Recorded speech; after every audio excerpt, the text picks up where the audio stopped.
Saudara, Anda masih bersama saya Syematika dalam Kompas Aceh Sepekan. Badan Pertanahan Nasional saat ini sedang menyiapkan sebanyak 9.000 hektar tanah di Aceh untuk diberikan kepada korban konflik Aceh, ex-Gerakan Aceh Merdeka atau GAM serta mantan Tapol-Napol.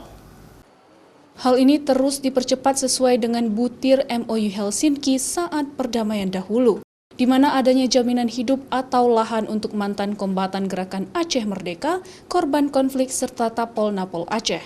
Untuk tahap pertama, verifikasi sedang dilakukan sebanyak 9.000 hektar untuk diukur dan kemudian dibuat sertifikat untuk diberikan kepada yang berhak tersebut.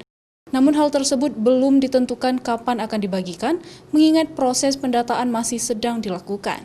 Harapannya nanti dengan adanya tanah yang diberikan oleh pemerintah Aceh kepada mantan kombatan GAM, korban konflik serta Tapol-Napol Aceh ini nantinya dapat meningkatkan perekonomian hidup serta dapat memberikan kesejahteraan. Bersama BRA dan bersama Dinas Pertanahan sedang melakukan inventarisasi lahan-lahan yang untuk kombatan yang sudah 15 tahun ya Pak Kadisnya tertunda. Dan hari ini kita komitmen lah bahwa ini bagian yang akan kita tuntaskan. 9.000 hektar ini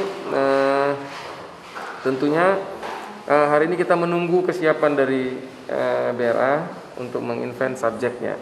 Artinya objeknya sudah ada dan 9.000 ini belum 9.000 ini belum tersebar di seluruh kabupaten kota. Kita baru berhasil menginvent dan tersedia fresh land untuk bisa dibagikan itu kurang lebih di 9 kabupaten kota. Saat ini Badan Pertanahan Nasional juga telah memberikan 20.000 sertifikat tanah gratis kepada masyarakat seluruh kabupaten kota di Aceh dari target 38.000 sertifikat pada tahun 2020. Syahril, Kompas TV, Banda Aceh.